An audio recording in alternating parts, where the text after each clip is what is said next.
De afgelopen 3 dagen zijn we op reis geweest. Een reis die begon met onzekerheid, heel veel wc-papier voor heel veel Bonaire.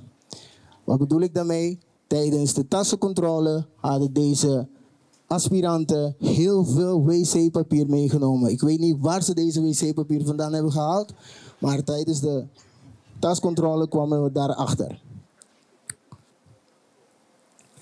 Heel veel wc-papier, wat ik al zei, maar vastberadenheid om onze grenzen te verleggen en samen als team te groeien.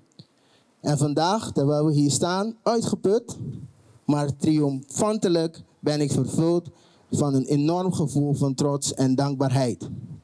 Gedurende deze bivak hebben we opmerkelijke vertoningen gezien van veerkracht, leiderschap en kameraadschap.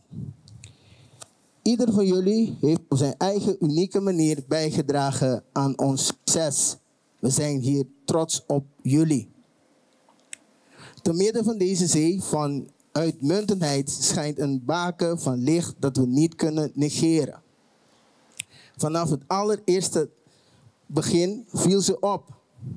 Zonder enige ervaring betrad ze deze uitdaging met een onverschrokken geest en onwrikbare toegewijd om te leren en te groeien. Ik ben net zo nerveus als jullie.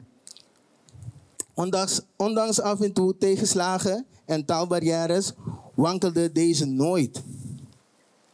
In plaats daarvan omarmde ze elk obstakel als kans om uit te blinken.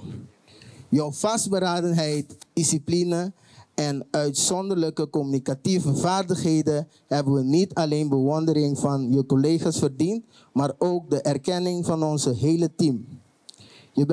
Je hebt ons laten zien hoe echte veerkracht eruit ziet.